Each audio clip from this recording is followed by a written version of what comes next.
Hello, everyone. Long time no Insta live. Thank you for joining. Please call your friends. We are live.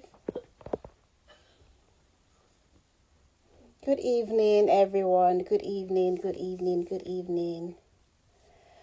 Hello, Godson. Today we are going to be talking about sex education for girls. This is a very important topic, especially if you are a girl mom or you're an auntie to a girl child. I think this is one conversation that we should all have. And today I'm going to be speaking with a coach, someone who understands this thing so well, and she'll be giving us the nitty gritty, touching sensitive areas that we do not like to touch. So please bring your pen and paper, and we'll have a lot to talk about today. Okay, so I'm just going to quickly pin. I'm just going to quickly pin mistakes we are making. Please call your friends, join us with sex education of girls. Comment. Okay, so today I am here with the founder of RaisingGirls.ng. Irene Bagwell is an educator. She's a girls coach. And as an educator, Irene and her husband, Kingsley, co-founded the NOSC 100, a day secondary school in Abuja. It's a charity secondary school designed for children from low-income families. I mean, that's really amazing. Well done, Raising Girls. Well done. So today, I'm about to bring her on. Bring your pen, bring your paper. Let's learn. Okay. Are you here with me? Hey, Mama. Hello. Hey, Mama. How are you?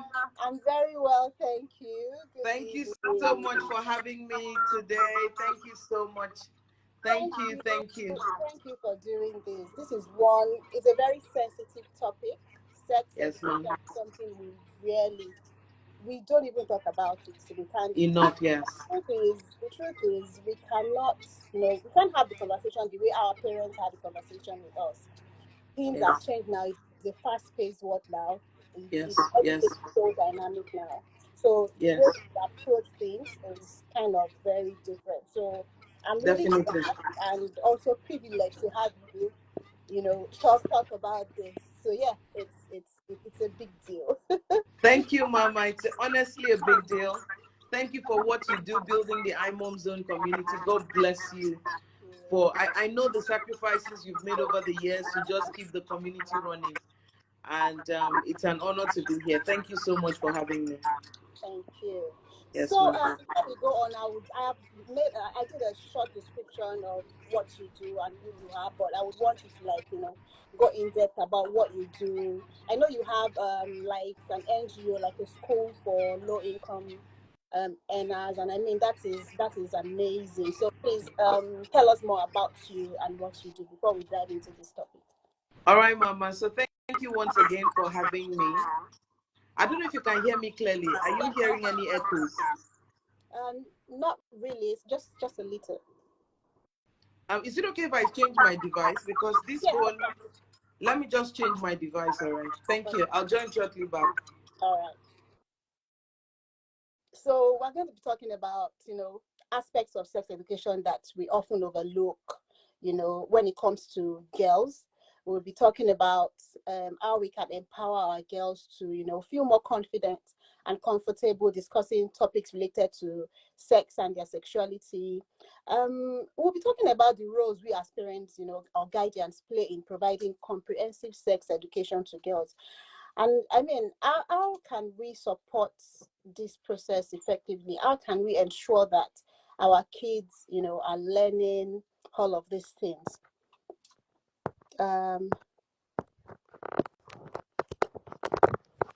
Okay, back.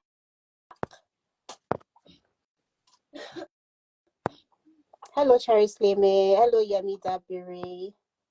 Hello, Enyade. Ruth Simade. Thank you for joining. Tokpe. Thank you for joining. Thank you all for joining this very important live. Black Beauty, thank you for joining. Debbie, thank you for joining. Thank you all for joining. I see you all. Thank you for joining. Okay. I'm still trying to add raisingirls.ng. Sophie, thank you for joining. You know, how can we work together, both the school and parents, to ensure that we improve the sex education programs in schools? What resources or tools are there for that our girls can access? I mean, how can we have age appropriate conversations with our kids? Very important, questions. There's nothing like my child is still a baby, she doesn't know what to do. Understanding good touch and bad touch, we can start from there. You can start from, your 3-year-old or your 4-year-old understanding what good touch is and what bad touch is. So, I mean, there's a whole lot we can learn from this live session. I'm still waiting on Tada Kiddies. Thank you for joining. Brenda, thank you for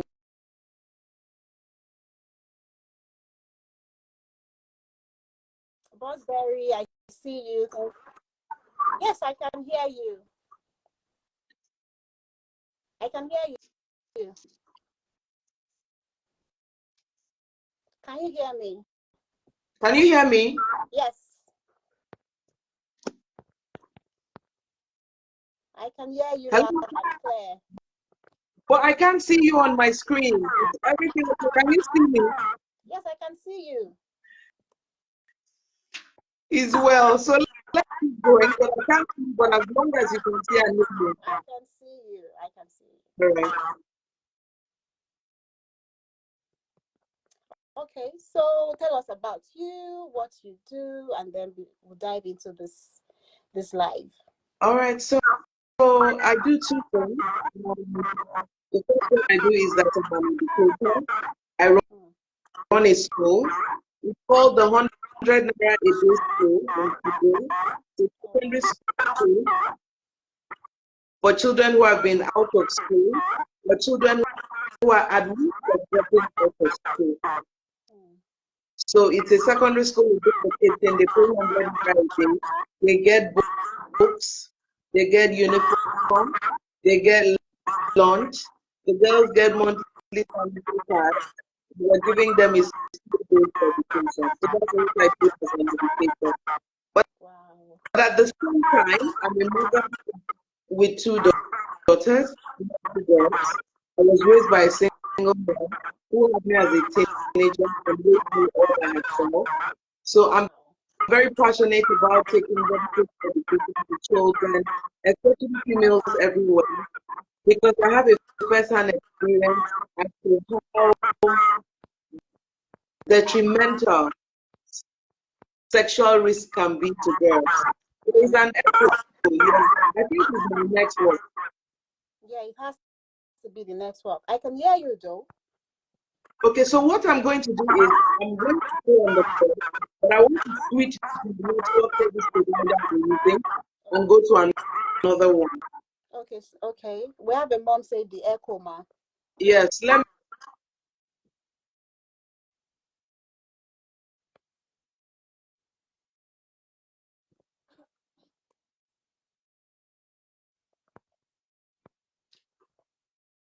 Hello, can you hear me now?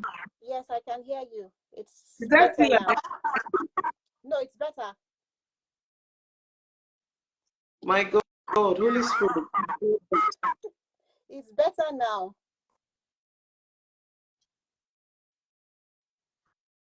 All right. It's better now.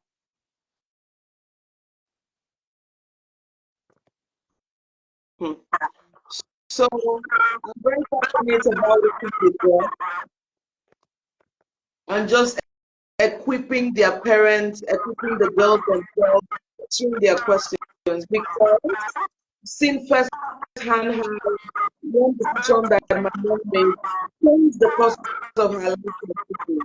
And over the years, I've seen that it's not just when girls do premarital sex and they become the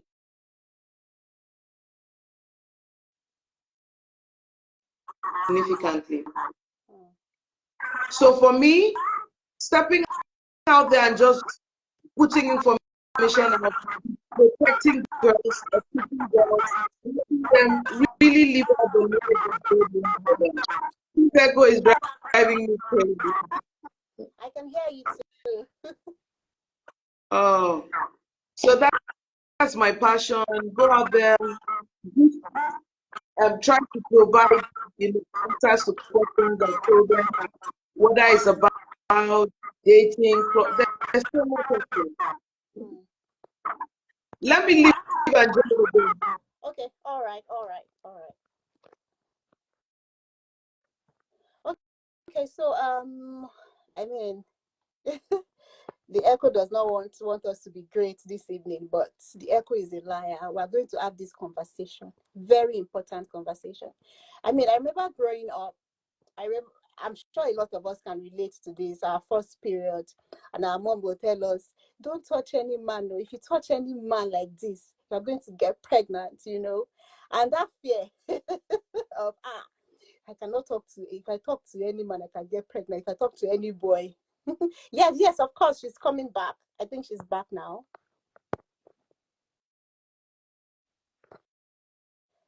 Okay. If I talk to any, okay, yeah, she's back. All right, Mama, I'm here. Oh, Can you hear me? way better. All right. So I know what happened. I used a particular thing. I was trying to charge my phone Okay. with a particular plugin, and it was altering the sound. Oh. Okay. So please, can I take my introduction again? Yes, of course. All Please right. do. So my name is Irene Bangwell. I like that. I do two things. Hey, the echo is back. I run a school for children that have been out of school, for children whose parents are struggling financially. And it's a secondary school. They pay 100 naira a day to come. And they get books, uniform, lunch, sanitary pads for the girls, and they get a skills-based education. I started it along with my husband in 2019. But apart from that, I have a witness to step out there to support families raising girls, equip the parents, support the girls. And this is stemming from my own childhood. I was raised by a single mom. My mom had me in during a remedial year trying to get into the polytechnic, and I know that my birth altered her life. So all the dreams I know she had as a child, after I was born, there were the times that she did not think she was worthy of it. And while God has helped her and she has made a lot of progress, I don't want to say a bit of progress, I still feel that life as my mother lives it is not what she intended for it to be. It's not her childhood dream. It's not anything close. And I know that there have been many times that my mother settled because she did not think she was deserving of certain things. Like, I can imagine that there were people that came into my mother's life that were in love with her. I know one who was in love with her, but she thought that he could not, somebody as posh as him could not have wanted her. So she doubted him, she didn't believe in herself, and she let those relationships go. And then there were also people that I could tell were not worth it, but she accepted those ones. And so I have watched how that singular decision that she made as a teenager totally alter her life. And so when I set out to do Raising Girls in 2021, is because of the passion to say, look, girls need a lot of education. Girls are so emotional. Girls make a lot of sentimental decisions. And book smart is not equal to body smart. Many parents think that just because their kids are excelling at school, they'll be able to make body smart decisions. And I'm like, no, there are two different things entirely. So I'm tired of seeing all of those patterns, women begging to be in relationship with people who don't treat them right. And for me, all of that comes from how we started raising them. And so that's why I run the handle Raising Girls, to provide knowledge and insights to parents so that we can raise amazing women who live to be the best version of their lives. You've actually said it all. I mean, I don't even know. I don't even. I'm kind of short of words right now because the points you made around women being very emotional is very spot on. We are so emotional that some decisions we make, we were not always rational. Yeah. It's not an objective point of view. It's usually from a sentimental point of view, and that's our emotional state Yes. speaking. So, I mean, why sex education? So sex education is very critical. I don't even know where to start from.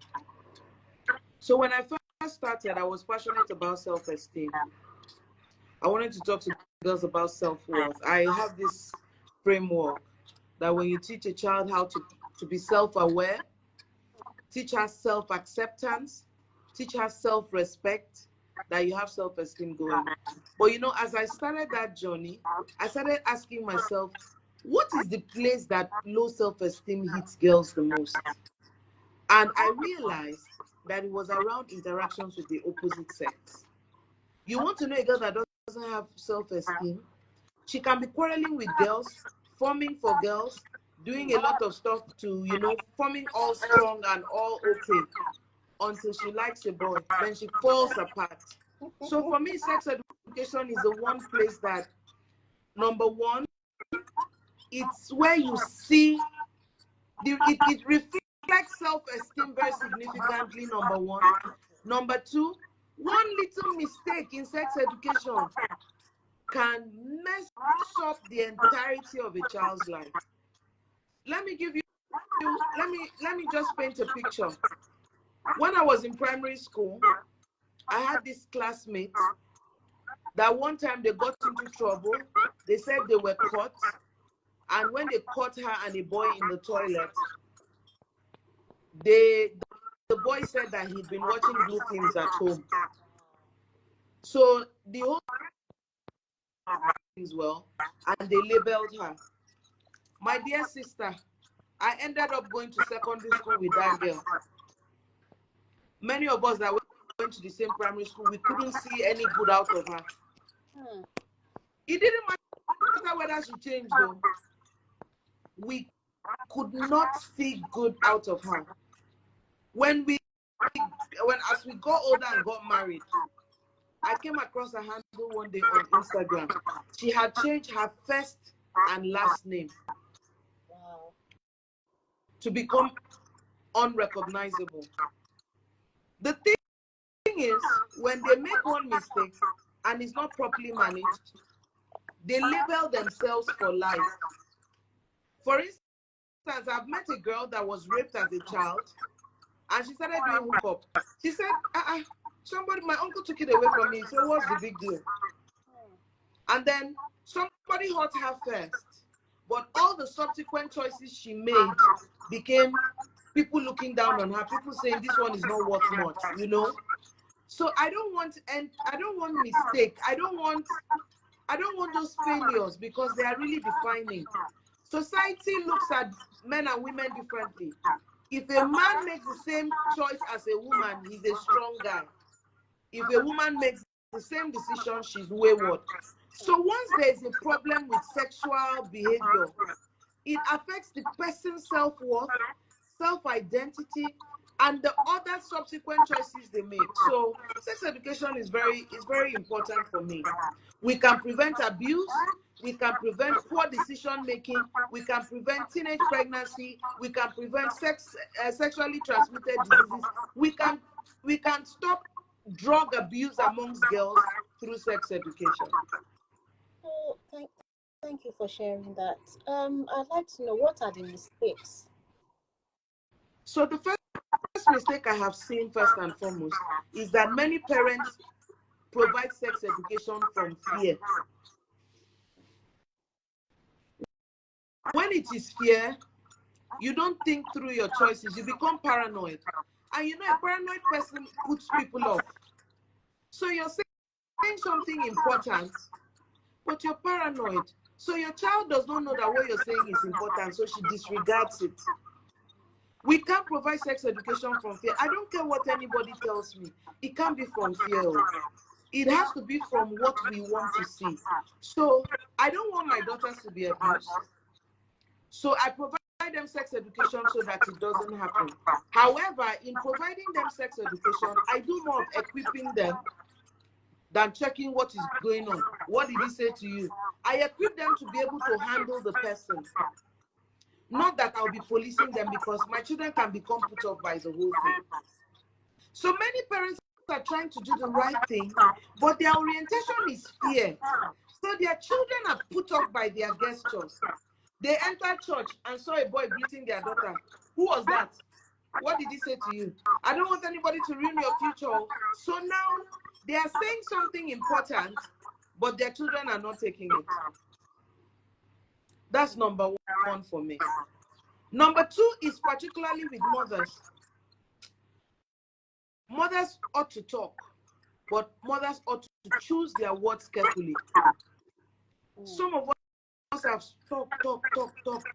Our words no longer have value.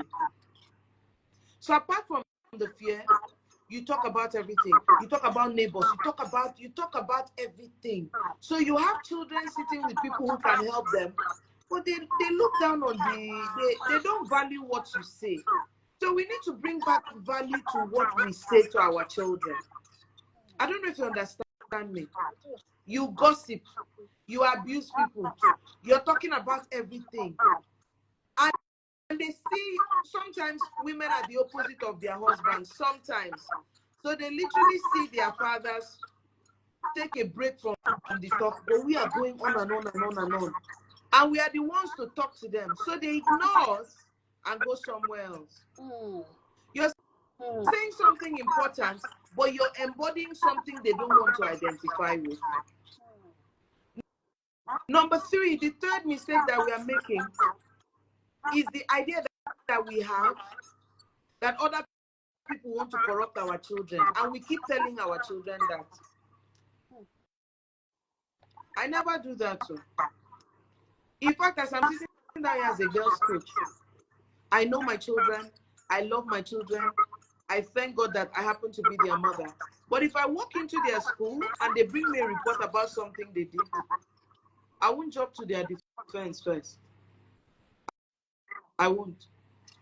I would tell the person that please, I won't blame them either. I won't say it's your fault. I would tell the person that I've heard them that please, can they give me time to have a conversation with my girls? And then we'll think about what we should do. And when I sit with my girls, I'll ask them what happened. That perspective makes my daughters know that I'm not expecting perfectionism. I want authenticity. So I'm going to ask you, what happened? And then if in the process they say, really, I didn't do it, or this is what really happened. I cannot go into a conversation. If we have a perfectionist attitude where we say, my daughter cannot do it, the day your daughter does it, she can't tell you, she can't come to you for help because you already told her that you're perfect. If you also hit your child and start doing drama, you want to embarrass me, you want to embarrass me. What you've done in that moment, without knowing what truth was, you've lost your child's faith. Your child feels you don't trust me, I won't make any effort. So when I go into scenarios, I say, what really happened? I say, no problem, just give me some time. Let me talk with my girls. We'll be able to reach a solution. I don't defend, I don't abuse because I don't know what happened. And because of that, my children have the confidence that mommy will listen. This thing of I know my child, my sister, when it comes to this sex education thing, you don't know Jack. Because children who do sexual things are not always bad kids. They're not always spoiled kids. It can be spur of the moment. It can be pressure. It can be not thinking. It can be liking the person. It could be anything. So I give my children permission to tell me what happened. And I know that because of this disposition, chances of them doing certain things is very low. Because from the beginning, they can tell me how they feel. Like my daughters can say, Mommy, I really liked him. I liked him. I don't know if you understand. I want authentic relationship because many girls are making mistakes because they're hiding from the people they should be going to. They're hiding from the people that should advise them. They're hiding from the people that should support them. I don't want that for my children, my sister. I want them to be able to know I can talk to my mom. I can talk to my mom about it. One day my daughter came and sat with me and said, Mommy, I said, what? She said, do you know that there was a boy in my class that I knew that he liked 4 other girls, but I was still crushing on him, and when he liked me, I was getting excited. I'm a girl's coach. Why should my daughter feel that way? Are you joking? She's a human being with her own person, and she's growing. She's learning about her impulses and how to respond to it. Am I going to confer on her that because you're a girl's coach, therefore you cannot go through the normal flow that your life should be? I don't know if you get me. So because of that, what is happening is that I know enough to support her. I have a relationship. So one of the things she gets is when the thought comes, she knows I can talk to mom. And so what is happening is that if she was to make 8, 10 mistakes, she'll probably make 2. But if it is that mistake, my sister, if it is that mistake, she will make it. So this is how I put the mistakes children make. So think about number line 0 to 10. Okay. Right? So you start out from 0 to 5. Say, oh, I know my daughter. Say this. Whenever this person tells you this, say this. Whenever this person tells you this, say this. So the child doesn't make any mistake because they are following what you're saying, 0 to 5. Then they hit 6, where puberty comes at the peak. And the boys, and the friends, and the peers, and the media, they go and blow it at 7, 8, 9, which are now defining moments. But if you have a relationship with them, they blow it at 1. They had a crush and they wrote a note to the boy. And it gave you room to come in and start building a relationship that makes you stay on the journey with them. Even when they get to 7, they had you at 1. They had you at 2. So when they are at 7 and 8, you're still a part of their life. They're still listening to you. So at those moments where other people are making critical, terrible decisions, your kids are good because you're part of their journey. But some of us, when they made that mistake in 1, we killed them. So they hit 2, 3, 4, 5, 6, 7, 8. By 9, we have a bigger problem in our hands. I don't know if you understand me. So what I'm saying in essence is that we need to allow for authentic relationship between our children and us so that we can impact on them. Don't be quick to judge. Don't be quick to be certain. Don't be quick to... I see some parents on my timeline say, I would defend my child with my life. I will ask my child what happened. No need to defend. I'll say, no, let me talk with her. Is it okay if I speak with her? If I know that someone is talking to either her or maybe a boy, and the person is using harsh words, I'll tell the person, don't talk to both of them like that. Let's hear what happened. They need our support. Let's hear them.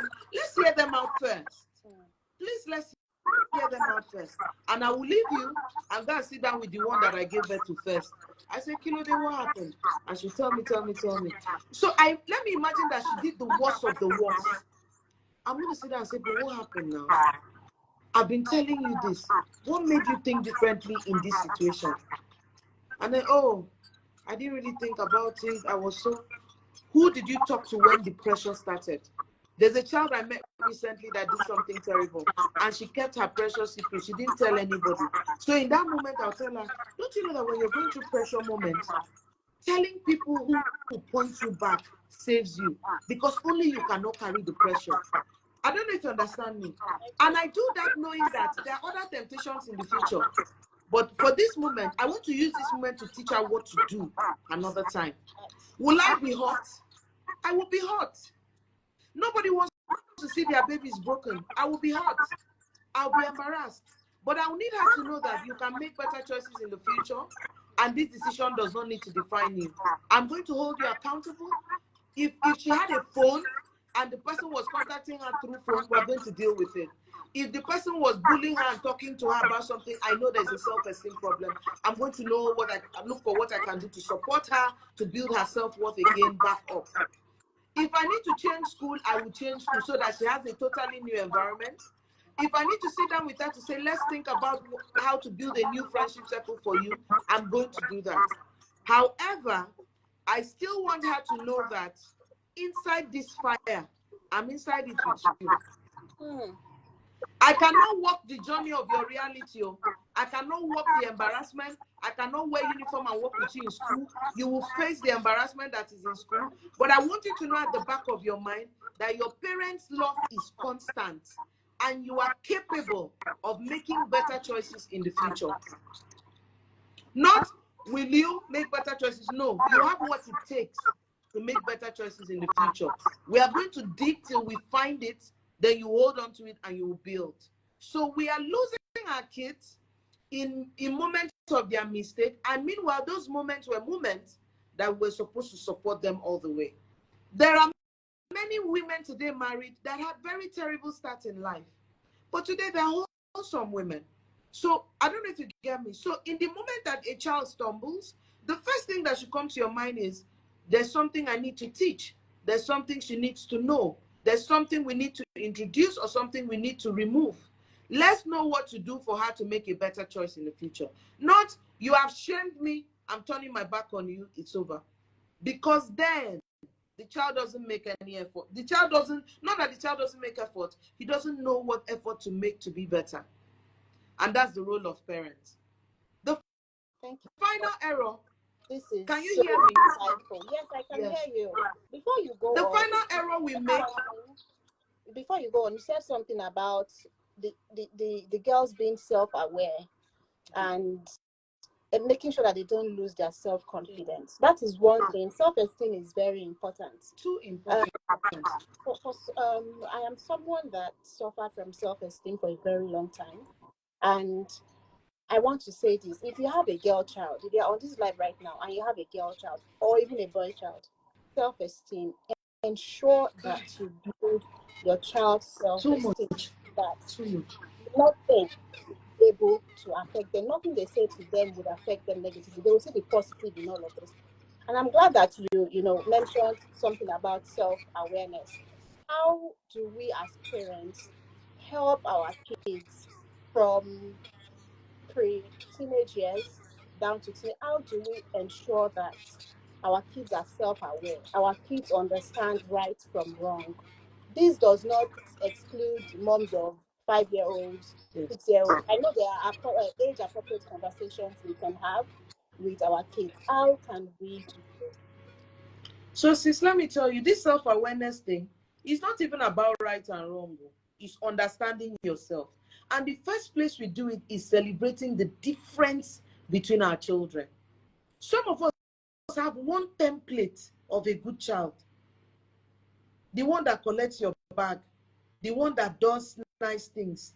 No. The child that is good is the one that won the prize last school year. Is the one. No. We must start with, as parents, accepting the child in front of us, and then having the heart that this is an adventure to know about this child. I have 2 children, 2 different children entirely. My first daughter, Efiko, she can sit down and read for 2-3 hours, 4 hours straight. She has to read a book. Everything, she is like, when you want to say the law, somebody that you don't do this, you don't do that. But when she's making her mistakes, monumental, you'll be clapping for her. You'll be like, Madam Standard, you can do this.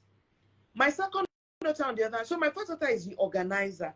Things have to be done well. If they had a group of girls here, she would draw up the rota, the menu, all of those things. My second daughter, she will be holding two things. She can hold a door and hold something, but one hand will hit the other hand and she will cry. And you will be like, you're the one, and they are still hitting themselves. How is it possible? Do you get me? When you think about the word clumsy, she will come to your mind. But do you know what I did when she was born? I started I started doing research. The first thing that happened to me that made me calm down or start paying attention was the fact that my first daughter started reading at 3 or 4. Quick reading. And then I had my second daughter, she was 5 and she couldn't read. So I didn't know that in her school, they had read, there was this Queen Premier. They had read the book so much. So every time I would notice that the moment you bring out the book, she'll start reading. I'll be impressed.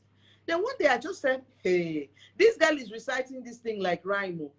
So she was reading. I said, pause, read this. And she could not. I said, waiting be this. And I'm an educator. Waiting be this. You cannot read what? Hey, Lord. I entered the car. I went to a Bano supermarket and bought leapfrog. See, when my first was born, that was around the time we cut out DSTV in our home. And so I went and bought these leapfrog CDs. And that's what she was on at home. And so she watched and watched and watched and she started reading. So the moment it happened, I quickly went. I said, we need a new set of leapfrog. I went and bought leapfrog, played for this madam. She wouldn't sit to watch. She wouldn't sit to watch. And I was getting worried. So my mom is also an educator. And my mom can teach any child to read. So I went to Mom C. She said, that you know how they'll tell you, don't worry, it's a phase. And I don't believe in it is a phase. Oh. As an educator, anything your child did not get in one level, if they continue to advance, that thing will continue to show up in different ways. So something just said, Irene, your educator, now do learning style test for her. I looked at her, did learning style test, and discovered that she was a kinesthetic. And kinesthetics don't sit still. They are not able to. They experience the world through their hands. So that's why 2 of her hands can hit each other. They're touching. So if you came here, she wants to feel the texture of your earrings. She wants to feel the texture. How is the texture of a glass frame different from a surface? So when I discovered that she was a texture person, I decided to make flashcards for her.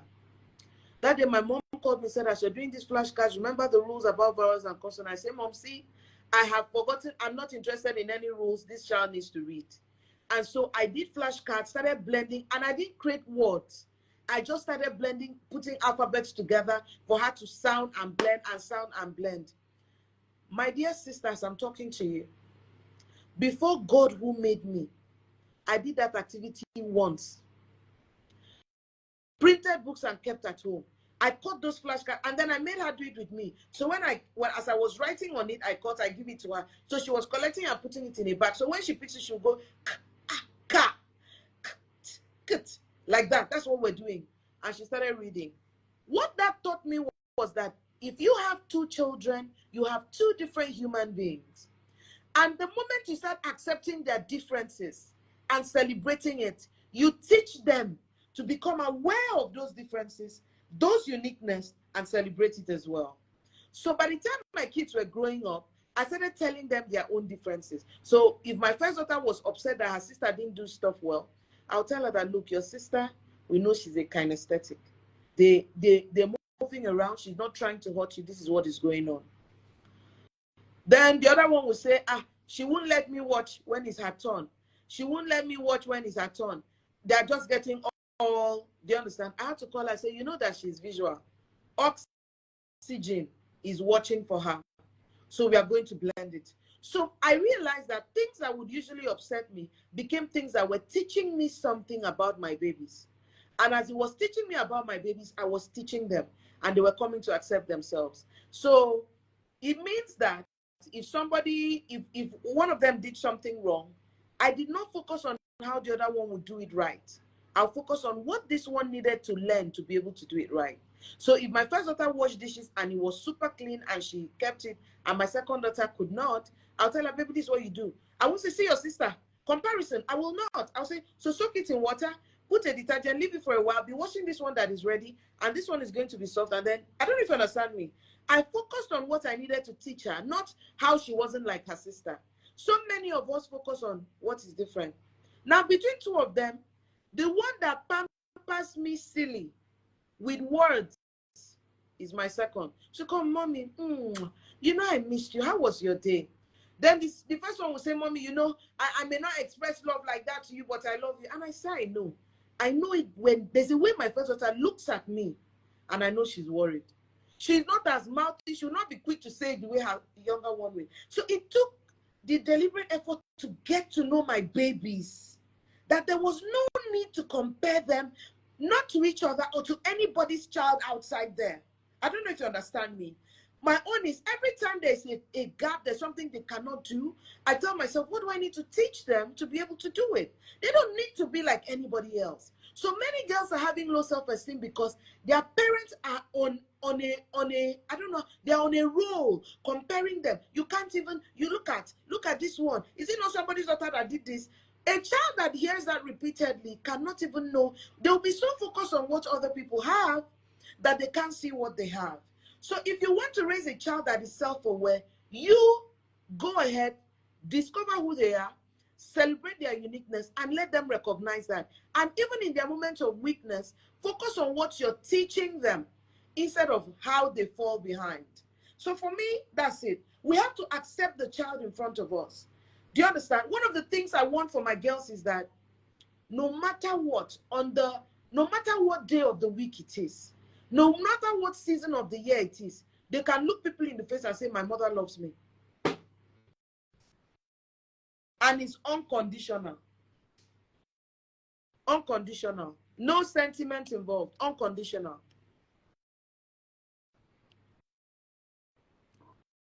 I can't hear you. Can you hear me? Yeah, I can hear you. Sorry. Hi. Okay. Wow, amazing. That is so insightful. So, Yes. I mean, how can we empower our girls to feel more confident and comfortable discussing, topics related to their sexuality and sex education with us? So first and foremost, have a culture for talking about sex in your home.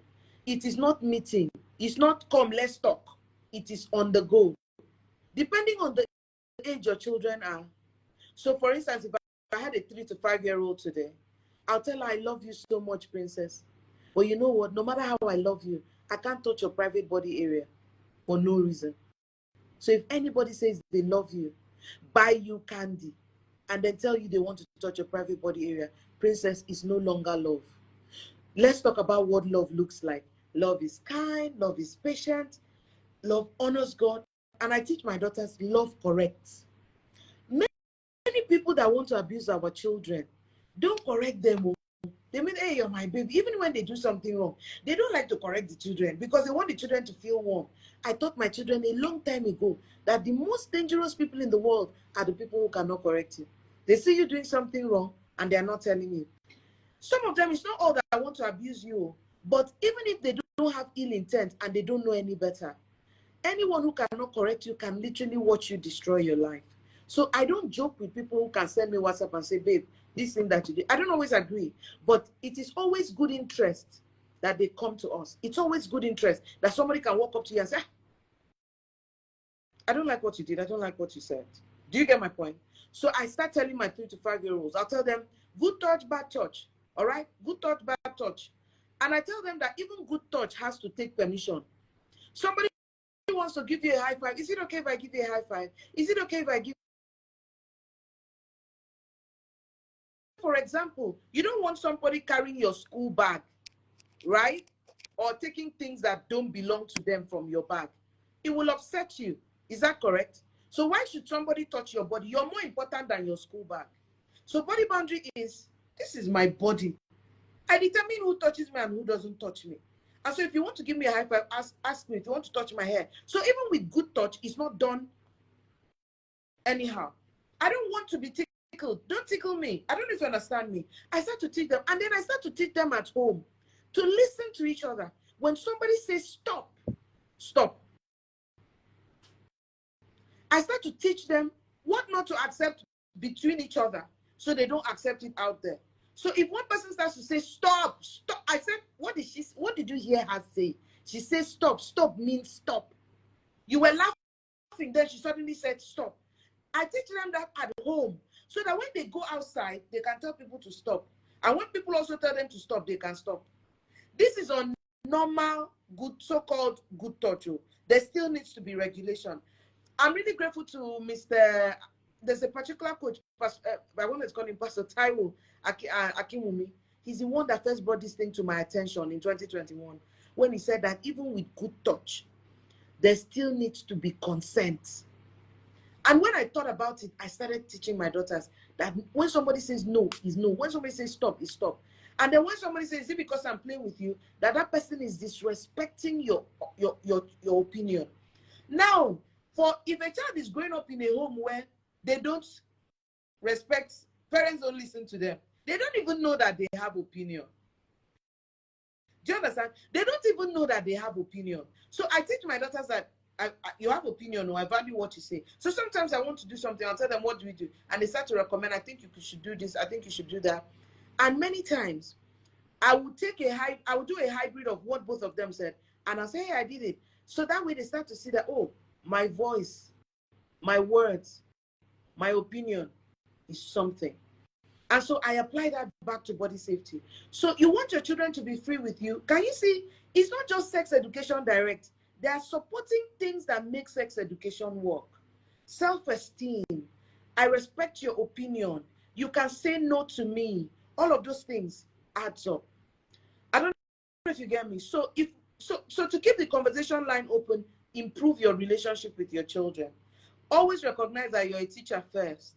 You're a teacher first. In fact, the word discipline comes from disciple, and with disciple is you're spending a lot of time, you're talking a lot, you're answering questions, you're playing, you're learning together.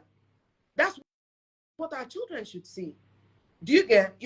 You're listening to them. What happened? There's something I wrote in one of my books. I said sex education starts when parents stop talking. As you finish sharing what you shared, the child now says, Mommy, but what if this happens? What if, but the other time this one happened? What if, well, Mommy, I don't really believe in this, so what if this, what if that? Some people say, I'm talking to you, arguing with me. How old are you? How long have you been in this world? And the child's like, sorry, ma, sorry, Mommy. And they've learned that, oh, this is not territory for friendship. This is not territory for expressing your thoughts and ideas. This is not territory for asking your question. This is not judgment-free. And so they go away. Meanwhile, it is only when they ask you those questions you start to know what they're thinking about or considering. Mommy, are you like in my boot camps? One time a girl told me that, am I saying that a crush cannot grow up to marry you? Almost a question, no. I looked at her intently on Zoom and I say, my darling, I'm not saying that. I'm just saying that if you do it now, you may make a lot of decisions that will even ruin the relationship in future. So the self-respect helps to preserve the relationship. Do you understand? That question that girl asked me, she believes it. She believes that boy in her class will marry her. So I make myself an enemy by going to tell her, no, you're going to go to hell. She has seen how many classmates having crushes, none of them have gone to hell. How does it add up? I'll call and say, let me tell you. And sometimes I use my personal story. I'll tell them someone I had a crush on. I'll tell them someone I was in a relationship with. I'll tell them how somebody, in fact, one time when I told my daughters that I was in a 5-year violent relationship. And they kept asking me, Mommy, how could you have stayed? I started walking them through what my reality was. I started showing them how I was vulnerable. And they started learning that, oh, when we are vulnerable, we can know something is wrong, but we still do it. So you have to be sensitive to when you're vulnerable. The thing is sweet when you know how to do it. It's like, if we continue, we're not going to leave here. I know tell you, yes. You have a class going on right now for yes. moms of young kids. Can you tell us more about your class? So I have a boot camp that I do for girls every holiday. Girls aged 3 to 17. We started since August 2021. And the 9th edition starts tomorrow. Yeah. The 9th edition starts tomorrow. It's designed for girls aged 3 to 17. And these girls, will be grouped into different groups: 3 to 5, 6 to 8, 9 to 11, 12 to 14, 15 to 17. So they're not all together. So different age groups. It holds on Zoom and YouTube. And so I'm out here inviting parents to register their girls to attend. It's totally free. I'm going to type how they get to register. It's totally free. All they need to do is send the word girl, as a WhatsApp message to 08100944320. Since you could pin it for me, all they need to do is just send the word girl as a WhatsApp message to that number, and their girls will be registered. They will get an information how to join the WhatsApp group. As I'm talking to you, we've already released the Zoom links for the 3 days. We've released the workbooks for the we've released the workbooks for all the ages, so parents can print it and get ready. The first class starts tomorrow at 12 for 3 to 5 year olds. And so even for parents that their girls have already resumed school, there's replay. Our goal is to make sure that every holiday for 3 days, we're offering some education to these girls, knowing that a lot of parents, it doesn't come easy for them as it comes for me. So I recognize that a lot of parents may not be able to say it the way I say it, or the way my team members are able to say it. So we've designed a space where girls can come at least hear something. In addition to that, we have a mentoring circle we do monthly for girls that are not in boarding. And so if parents come for the boot camp and they enjoy it, then they can sign their girls up for the monthly mentoring. That way, somebody's talking to your child about these things every month. And then parents too can join the classes, start learning about how these conversations are had, and then start having it with their girls. I saw a comment where someone was asking if I host class for parents. Parents have been wounding me for how many years? When you set up class for them like this, they don't come. So me, I don't want to have heartbreak again. I'm just facing my girls jejely like this and just be pouring into them. So that's what the name of the boot camp is the Body Smart Girl Boot Camp. So it's holding tomorrow 16th, Wednesday 17th, and Thursday 18th. So I'll be putting up the boot camp and everything on my story. All of the information you need, I'll put it there as well. You can also check the page. You find all the information you need. You need to also follow raisingirls.ng. If you're a girl mom, you're not following her. Thank you, Mama. Thank you. Thank you so much, Mama. Thank you. And I mean, we need to learn all of these things, relearn all of this, and unlearn some of the things that we brought from our childhood. So, I mean, this is really, really important. Thank you so much. Thank you, Mama. Thank you. Thank you. Thank you, Mama. This. Thank you so much for having us. Thank you. Thank you so much. Thank you for following me, Mama. Thank you. Thank you. So, guys, this is not it though. Like she said, the boot camp is important. Girl moms. And it's free, oh. And it's free. You don't have to pay. They're not asking you to pay anything.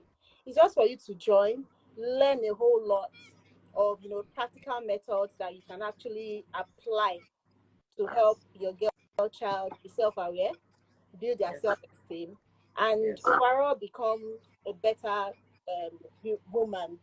Yes, absolutely. So yeah. Thank you so much, Big Sis. Thank you.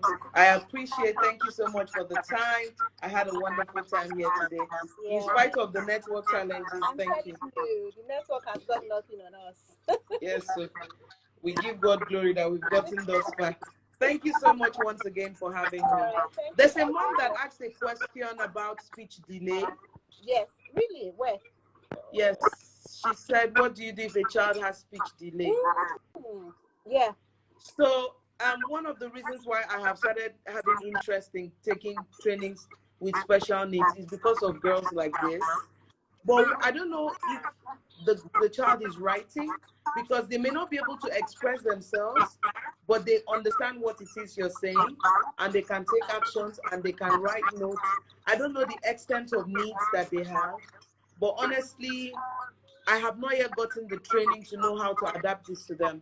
In fact, the training we had last year, I had to bring special needs coaches to join us to talk to parents with girls with special needs.